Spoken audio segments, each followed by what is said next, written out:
కొరియాలో local body elections అయితే జరుగుతున్నాయి ఫ్రెండ్స్. సో క్యాంపెయినింగ్ అయితే ఫుల్ పీక్స్లో నడుస్తుందన్నమాట. అండ్ మన దగ్గర లాగా అయితే అంత క్రౌడ్ క్యాంపెయినింగ్ ఏమి ఉండదు. జస్ట్ ఆ వాలంటీర్స్ ఒక ఇద్దరు ముగ్గురు వాలంటీర్స్ అండ్ లేదంటే ఆ క్యాండిడేట్ వచ్చి చేస్తారనమాట.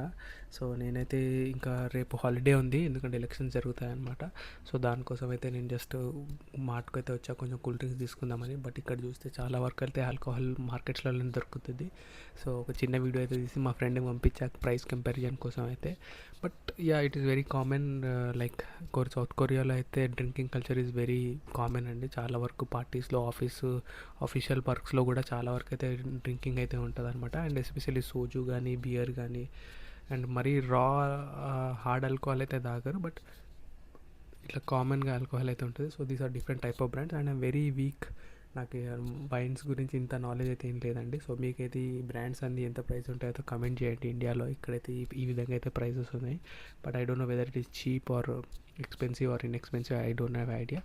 సో ఆ విధంగా అయితే మనం ఇక్కడ వచ్చిన పని కంప్లీట్ చేసేసుకొని నెక్స్ట్ అయితే మళ్ళీ ఇంకో వేరే మార్ట్కి వచ్చాను ఫ్రెండ్స్. ఆ మార్ట్ వేరు, ఈ మార్ట్ వేరు. ఈ మార్ట్కి వచ్చేసేసరికి మనకైతే వాటర్ మిలన్ కొత్తగా అవైలబుల్ వచ్చింది. And watermelon or any other fruits are very expensive in Korea, ఎందుకంటే లాట్ ఆఫ్ ఫ్రూట్స్ అయితే మనం ఇంపోర్ట్ చేసుకుంటాం. సో అక్కడ చూడొచ్చు ఆ వాటర్ మిలన్ క్యారీ చేయడానికి పక్కన ట్యాక్స్ కూడా అట్లా ఇచ్చారనమాట.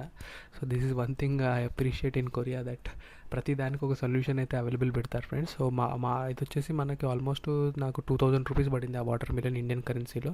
అండ్ అక్కడ నుంచి అయితే నెక్స్ట్ నేను వెళ్ళి కొంచెం కాఫీ అయితే తీసుకొని తాగేసాను అనమాట. అండ్ అక్కడ నుంచి స్లైడ్ కొంచెం పక్కకి వెళ్తే మనకు ఒక పబ్లిక్ పార్క్ అయితే ఉంటుంది. So that you can go and SIT and relax. So నేనైతే మా చిన్న టైగర్ని తీసుకొచ్చి పబ్లిక్ పార్క్లో కొంచెం సేపు అయితే ఆడిచ్చి తీసుకొచ్చాను అనమాట.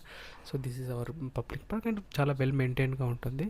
సో ఆ విధంగా ఇంటికి వెళ్తే ఇంకా అక్కడ కంప్లీట్ చేసుకొని ఇంటికి వెళ్తూ కొన్ని చాక్లెట్స్ అయితే సీయూలో తీసుకుందాం అనుకున్నాం. And CU is another very very common convenient store. Any అబ్రాడ్లో సీయూ కానీ, జిఎస్ కానీ, 7-Eleven కానీ ఉంటాయి కదా. సో ఆ విధంగా అయితే సీయూలో మనం అయితే కొంచెం చాక్లెట్స్ అయితే షాపింగ్ చేసేసి మనం అయితే ఇంటికి అయితే స్టార్ట్ అయిపోయాం అనమాట. అండ్ ఇంటికి వెళ్తున్న టైంలో ఐసీఏ క్యాండిడేట్ హీ వాస్ ప్రచారం చేస్తున్నాడు లాస్ట్ డేలో. So and candidate himself was speaking in the mic అనమాట. అండ్ కొరియన్లో చెప్తున్నాడు నాకు ఓట్ చేయండి. అంటే they have all their objectives, అంటే ఏ విధంగా ఇంప్రూవ్ చేస్తాం, ఎట్లా చేస్తాం అని చెప్పేసి అయితే దే డీటెయిల్గా ఎక్స్ప్లెయిన్ చేస్తారు వాళ్ళు. అండ్ కమ్యూనిటీలో ఎవరికైతే ఓటింగ్ రైట్ ఉందో సో వాళ్ళు they can just opt for any candidate. And majorly 2 parties అయితే ఉంటాయి. అండ్ ఇక్కడ వచ్చేసి ఓటింగ్ చేయడానికి ప్లేస్ అనమాట మా లోకల్ కమ్యూనిటీ సెంటర్, ఇక్కడే అందరు ఓట్ చేస్తారు ఫ్రెండ్స్.